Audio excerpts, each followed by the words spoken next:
राजनीति में सेवा भाव से एक मूक सेवक की तरह काम करना वो जैसे डिस्क्वालिफिकेशन माना जा रहा है।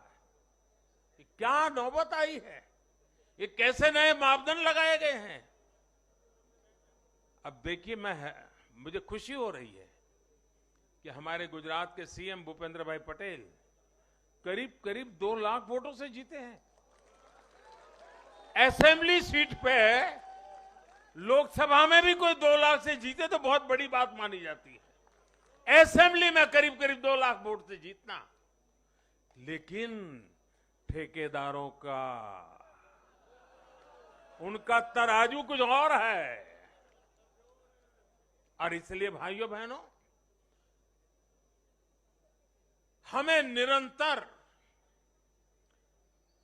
विपरीत इन जुल्मों के बीच में आगे बढ़ना है। हमें अपनी सहन शक्ति को बढ़ाना है, हमें अपनी समझ शक्ति को बढ़ाना है, और हमें हमारे सेवा भाव का विस्तार भी करना है, हमारे सेवा भाव की गहराई भी बढ़ानी है, और सेवा भाव से ही जीतना है। क्योंकि जो जहां बैठा है वो बदलने वाला नहीं है, उसका इरादा नेक नहीं है जी। और इसलिए हमारी कसौटी है, हर पल हमारी कसौटी है। और मैं तो कभी कभी मानता हूं, और खास करके 2002 के बाद मैं विशेष रूप से मानता हूं, शायद मेरे जीवन का कोई पल ऐसा नहीं गया, कोई कदम ऐसा नहीं रहा जिसकी धज्जियां न उड़ा दी गई हो, जिसकी आलोचना नहीं, धज्जियां उड़ा देना, बाल नोच लेना। लेकिन इसका मुझे बहुत फायदा हुआ, क्योंकि मैं हमेशा सतर्क रहा। हर इस प्रकार की बुरी प्रवृत्ति से कुछ न कुछ सकारात्मक खोजता रहा, खुद में बदलाव लाता रहा, सीखता गया, बढ़ता गया। और जिन लोगों को चारों तरफ से उछालने वाले लोग रहते हैं, कंधे पर बिठा करके नाचने वाले लोग रहते, उनसे सुधरने की भी संभावना नहीं होती है।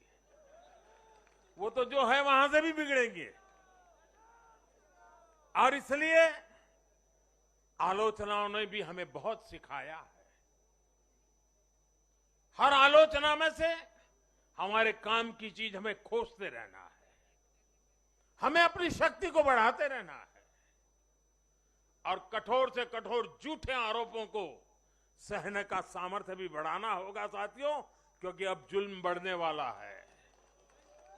अब मान के चलिए, मुझ पर भी बढ़ने वाला है, आप सब पर भी बढ़ने वाला है, क्योंकि ये सहन नहीं कर पाएंगे, ये पचा नहीं पाएंगे।